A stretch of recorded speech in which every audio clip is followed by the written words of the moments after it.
Taylor uncle आज कुछ ज्यादा ही बिजी लग रहे हैं। नमस्ते अंकल जी। हाँ नमस्ते। हाँ जी बेटा। मेरे कपड़े तैयार हो गए? हाँ कपड़े आपके सिलाई हो गए बेटा, प्रेस हो रहे हैं, बस 2 मिनट में आपको कपड़े देते हैं। अरे प्रेस कर दो रे जल्दी। पढ़ाई कैसे चल रही है आपकी? पढ़ाई ठीक चल रही है। हाँ कौन सी क्लास में हो? अभी तो फिलहाल 10th में हूँ। अच्छा अच्छा।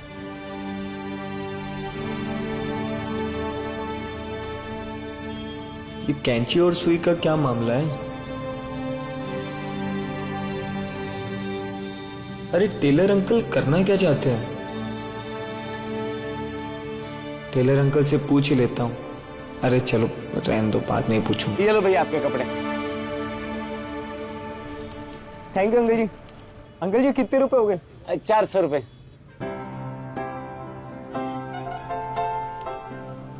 थैंक यू बेटा। अंकल एक बात बताओगे? हाँ जी बेटा। आप कैंची से कपड़े को काटते हो और कपड़े काटने के बाद आप कैंची को पैरों के नीचे दबा के रखते हो, और हाँ आप सुई को टोपी से निकालते हो, सिलाई करते हो और फिर वापस टोपी में लगा देते हो। ये माजरा क्या है अंकल जी? अरे बेटा, हर गली में, हर मोहल्ले में, हर परिवार में, हर समाज में एक बंदा जरूर होता है जो सबको लड़वाता है, झगड़े करवाता है, बांटता है। जो बांटता है, काटता है, उसको हमेशा पैर के नीचे दबा के रखो। और ये सुई है ना, ये जोड़ने का काम करती है, सिलने का काम करती है।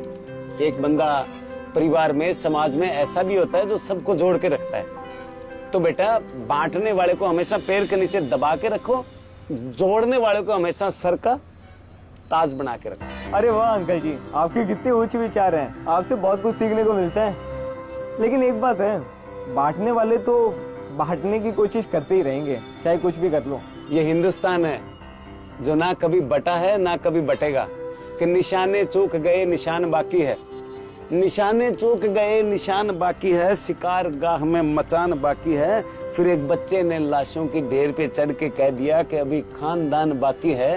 अरे वो जमी बांट के खुश हो गए, उनसे कह दो कि अभी आसमान बाकी है, उनसे कह दो कि अभी आसमान। वाह अंकल जी क्या बात है, तुसी ग्रेट हो। देखो बन गया ना तिरंगा।